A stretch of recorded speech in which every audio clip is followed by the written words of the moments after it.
агенција, за непартиски програмски совет на јавниот сервис, за државно финансирање, буџетско сигурно финансирање на јавниот сервис и за озаконување на говорот на омраза, со што предложивте агенцијата да има поголеми надлежности во однос на тоа. Истовремено, побаравме и намалување на казните за електронските медиуми и укинување на големите обврски што им се наметнати во член 92 во однос на продукција на документарна и играна домашна продукција.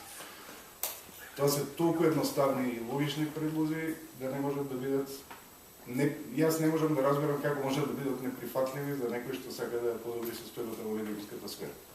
Дополнително дел од нашите предлози се предлози и на други организации, како што е Македонската медиумска асоциација. Ние во целост не се согласуваме за сите аспекти кои ги бараме да се изменат, но дел од работите се заедничка заложба.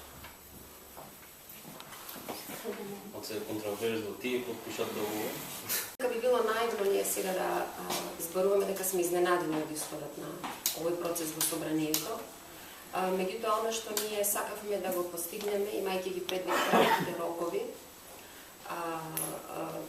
пред да се затвори собранието и да стартува кампањата за парламентарните избори, беше да го внесеме прашањето за медиумите во собранието и во рамки на тие кратки временски рокови да издействуваме одредени промени кои што ќе бидат од една страна во функција на подобрување на условите за спроведување на фери демократски избори од аспект на медиумското представување, но и да започне процесот на реформи во медиумската сфера, кој што ни е јасно дека е значително долготраен процес и не може да се комплетира во период од месец, 2, 3 или година дена.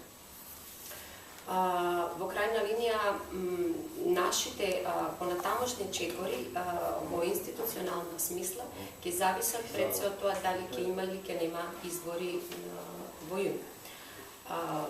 Според тоа ние ќе ги моделираме и нашите понатамошни чекори, но битката за реформи во медиумите и создавање на медиуми кои што пред се и над се ќе служат во функција на јавниот интерес и интересот на граѓаните продолжуваат, бидејќи медиумите не се важни само за време на изборите, се важни пред изборите, ќе продолжат да бидат важни и после изборите.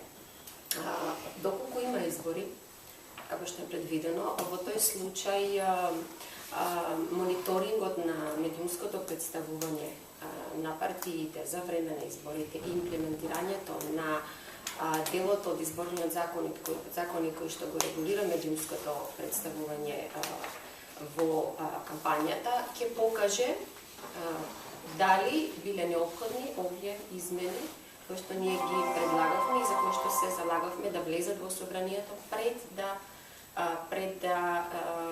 биде затворено собранието, значи пред да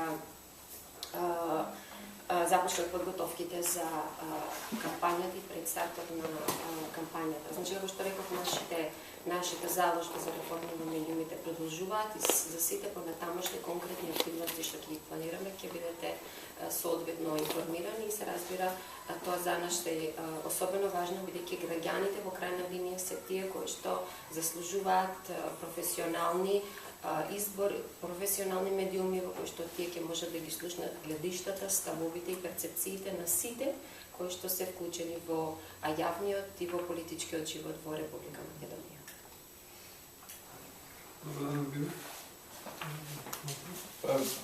Да, иако на прв поглед резултатот од оваа иницијатива може да изгледа поразувачки, таа има и добри страни.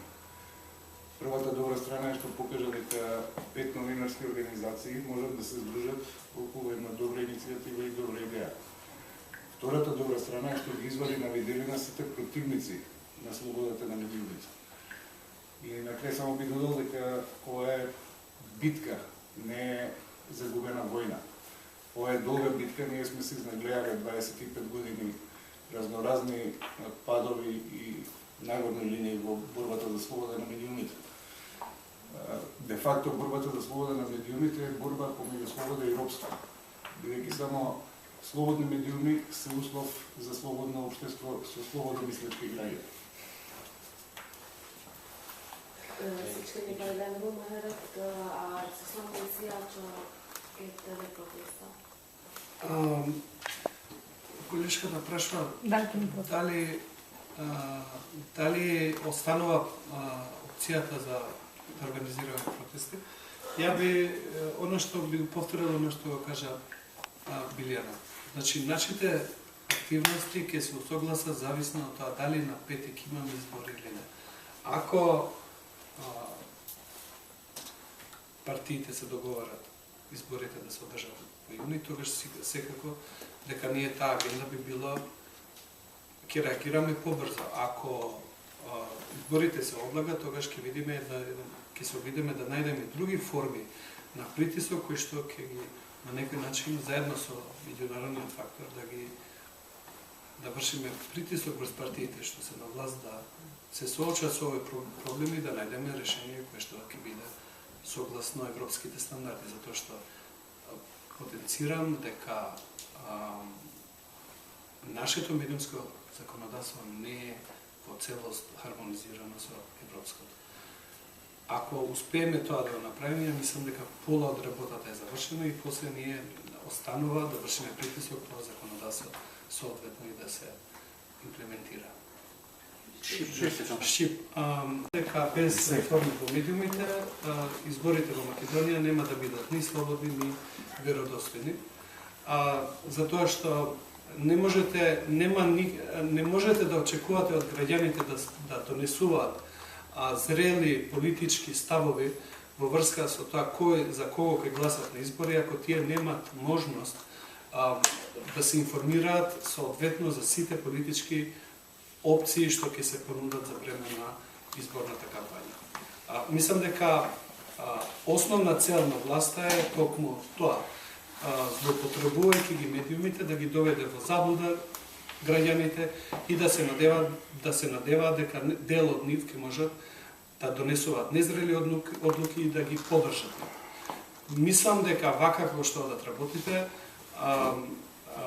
најголем дел од граѓаните на Македонија веќе сваќаат дека овие медиуми не служат за коректното информирање на граѓаните, туку се претворени во пропагандна машинерија на власта и мислам дека почнува веќе да има и обратен ефект. Ако власта е убедена дека со вакви медиуми ќе добие избори, нека повелат, мислам дека најсоодветен одговор ќе им дадат граѓаните на Македонија на денот на одржување на изборите. Врската на нас како организација е да ги идентификуваме проблемите со кои се соочуваат медиумите и да понудиме решенија како можеме да излеземе од оваа ситуација, решенија кои што ќе бидат согласно европските стандарди. Ние овој дел од врската ја исполнуваме, секој ден сме активни, вршиме притисок во јавноста, бараме сојузници меѓу политичките партии и мислам дека ние во тој дел сме на добар пат. Но сепак, ние како организација немаме министри во владата, немаме пратеници во собранието и немаме капацитети колку што има власта, меѓутоа нашата мисија е постојано да се бориме за тие вредности и секако останува изборот на граѓаните на Македонија на денот на изборите да одлучуваат дали сакат Македонија да биде слободна, демократска и европска земја или сака да биде ваква каква што е, авторитарна, каде што се газат основните човекови права и слободи, загарантирани со уставот на Македонија.